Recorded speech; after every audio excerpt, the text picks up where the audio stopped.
epidermal tissue do? Protect structures. Well, I mean protection. It lines and it protects. So that's what we're looking at now. Okay? It lines and it protects. Alright, so you're going to take your onion. Y'all probably made a slide like this before.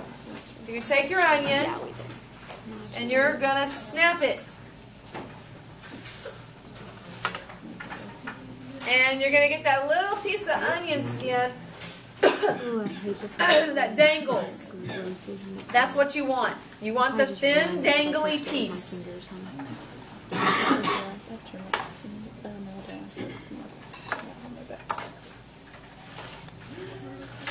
There might be one just like floating around in there, so you don't have to like peel it out. I'm not sure.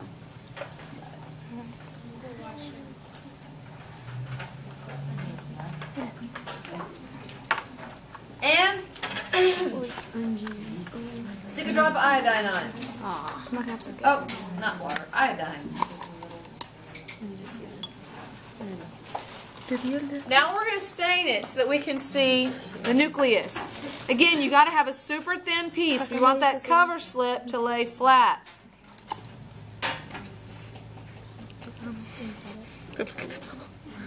You want that cover slip to lay flat.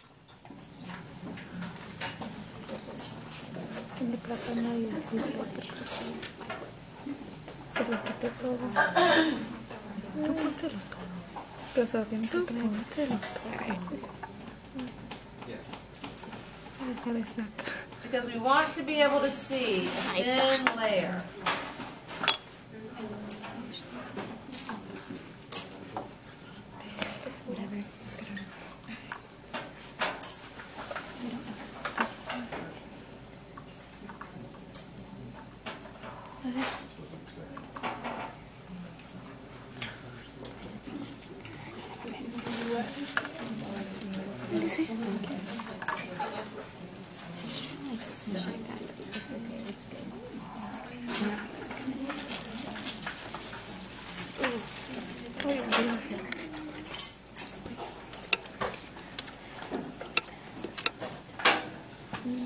Solo miro amarillo.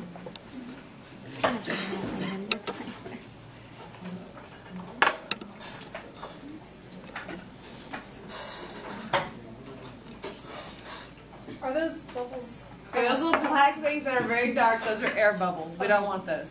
I didn't do a very good job. So we don't want the blind. I'm going to show you what we want. I'm going to outline it.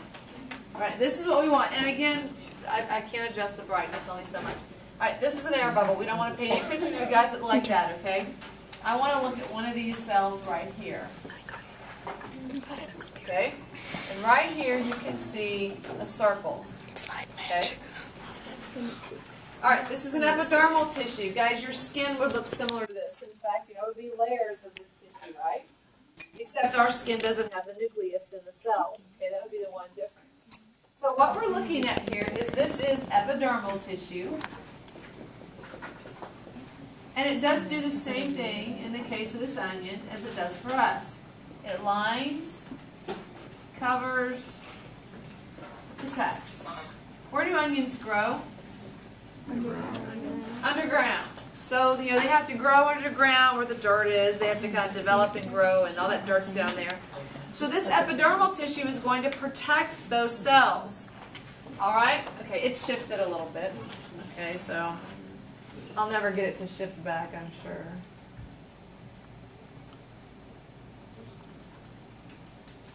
So the lighter circles are the circle? These little things? Yeah. Nucleus. Okay? So that's what I drew here. Here we can see the nucleus. We stained it with the iodine. We can see the nucleus. The other little dot, you might see a darker dot inside the nucleus. That's the nucleolus. All the material inside the cell is still, again, the cytoplasm. And what do we call the outer boundary? Cell wall. It will never be a cell membrane. Alright? And so we wouldn't have to know what the nucleolus. You may not be able to see the nucleolus. You might, but I won't test you on nucleolus. You might be able to see it in yours. But we do need to know that it's epidermal tissue. Yes, you do. Epidermal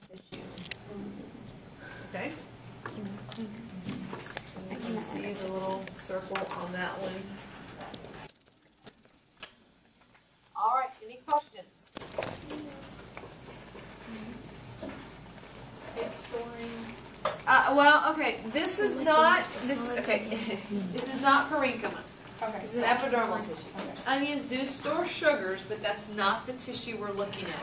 If we were looking at the meat of the onion, okay, the meat, not the meat, the part you would eat when you would eat the epidermis, but you know what I mean, right? The thicker part, that would be parenchyma, Okay. and there would be sugars inside there. This I peeled off that surface layer. That we're looking at the top layer only. That's epidermal tissue. Okay. All right, we good? All right, so let's look at the next one. I'm going to skip one. And we're going to go to the pear. The pear is kind of a twofer. We're going to get to see two different types of tissue in the pear. Okay? So what you're going to do with the pear is, again, we want to have the fruit of the pear, the part that we eat. So you're going to take your little knife, and you're going to just cut you a little tiny piece of the pear off. Okay? It'll, peel off quite easily. And you're going to put it on your slide. I'm trying not to get the juice on my hand. Add a drop of water. The pear is pretty flexible, so you can actually smush it down so that the cover slip lays flat.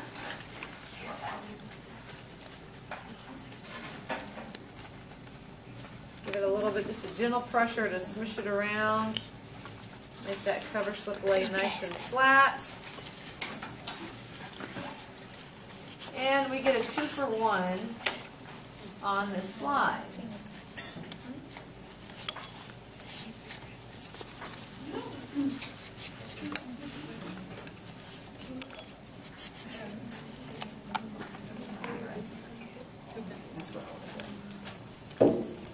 Alright, so I'm looking at a cluster right here smack in the middle, okay? I'm going to start out on the low power and then I'm going to go on the high power.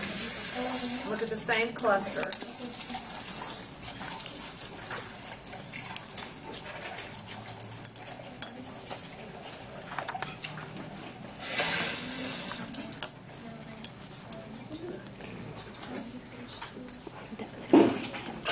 Alright, so look up here real quick. I can see I've got clusters of cells right here, correct? Well, what kind of tissue do they look like that we've looked at already? Parenchyma. So all these little loosely packed cells here is just more parenchyma. We see it in lots of different places. Like I said, we've seen it in pears, bananas, and bell peppers today. We're also going to see it in root stems and leaves. It's there. It's just a generic type of tissue that stores different stuff. Okay. Now, up here's a nice big cluster of parenchyma tissue, right?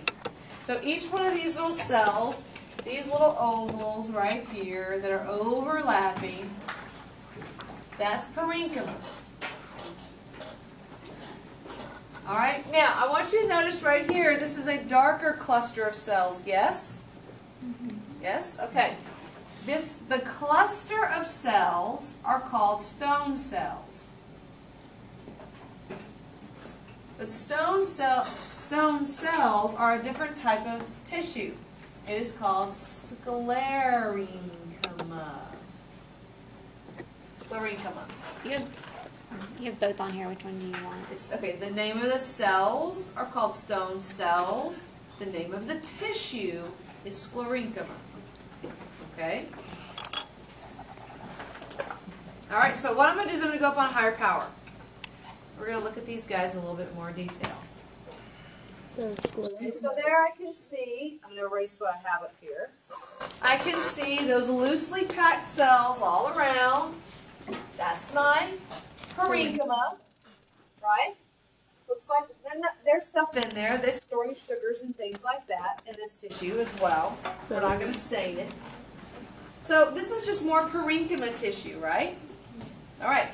This cluster right here is a cluster of cells that they call stone cells.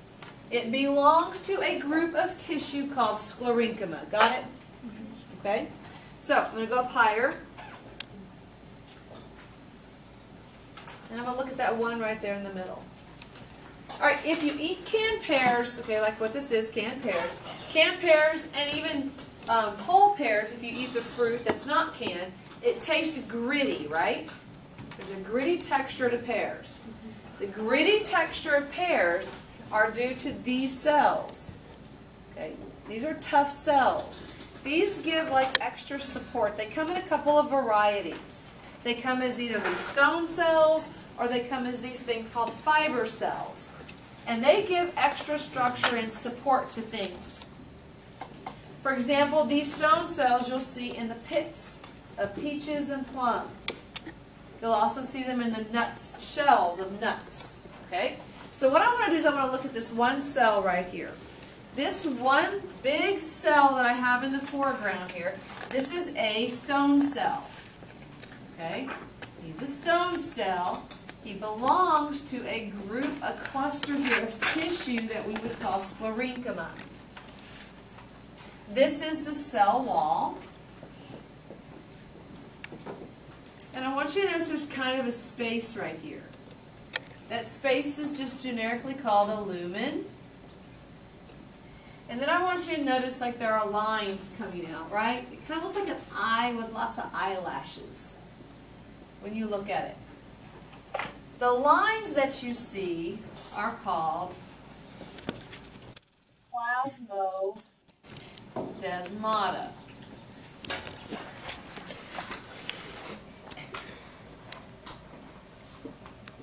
Plasmodesmata are unique features to plant cells.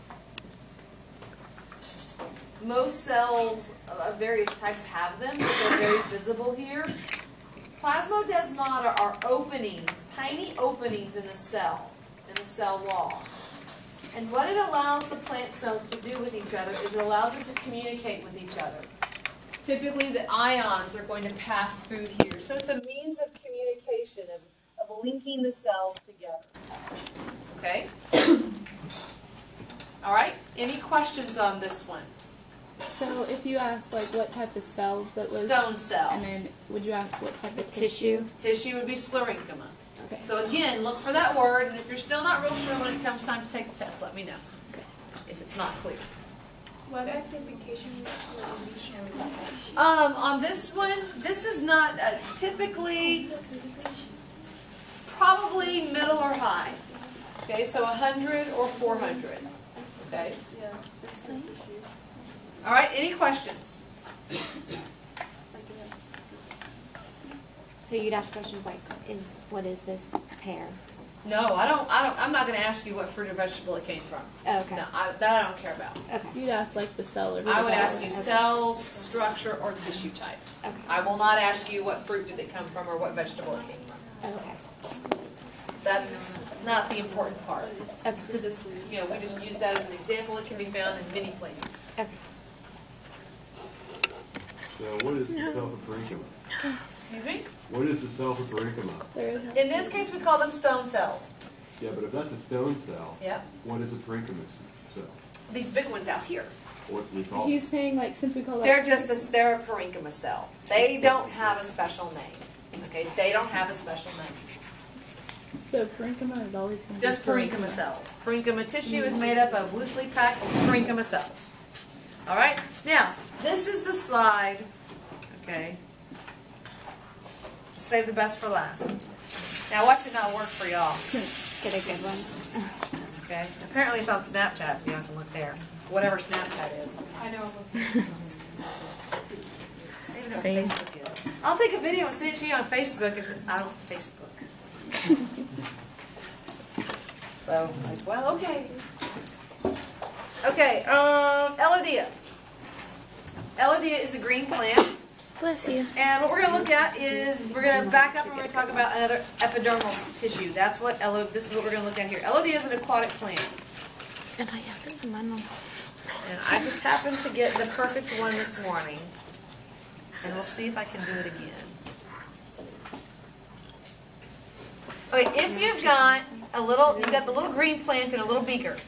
What you want is if you can get those little bright green leaves, those are the ones we want.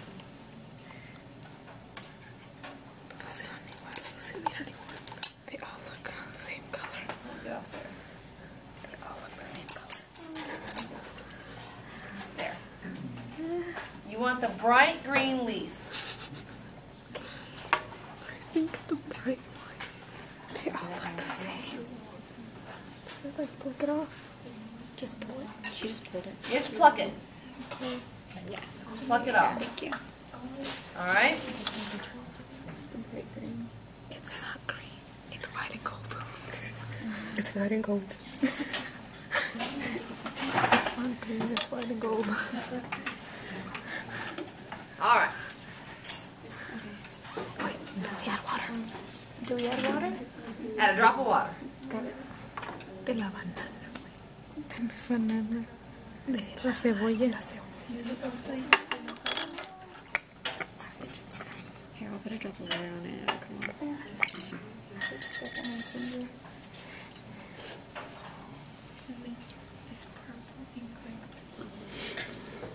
It's black.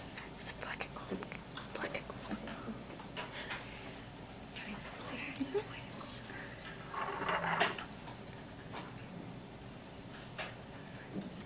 Mas tem a Uria. Hello, dear.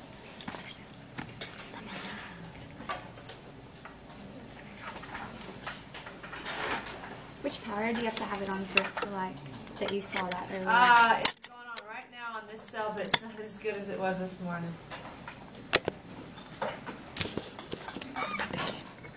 Maybe it has to do with the time of day. Or not, I don't know. All right. Okay, see this? That's what we were looking at this morning, and you can see it over here. Okay, right there. All right. Now, I happen to catch it with some nuclei moving. And maybe you can see it.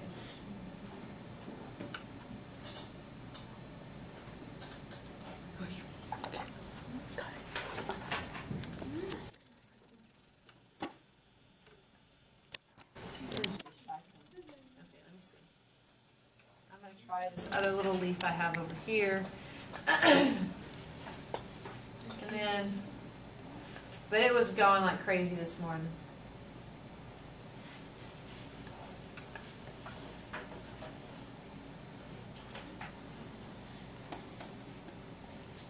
And see, darn, it's not doing it like it was this morning. A little bit, there it is. Okay, this is a little bit better. It's still not as crazy as it was this morning. This morning it was pretty amazing. All right, what you're seeing here, all right, you see those little guys right here? What you're seeing there is you're seeing cytoplasmic streaming. So in the same form, this was pretty good. This is actually going pretty good. This is pretty good. So again, this is some of the best I've seen in a long time. I haven't seen it like this on any of the Elodia that we have used in the past. Okay, you know how the amoebas move, right? The pseudopods, correct? So it's cytoplasmic streaming. So we know they move locomotion. You can see the cytoplasm kind of rolling here. Same thing is going on here. What you're seeing here is you're seeing the chloroplast move.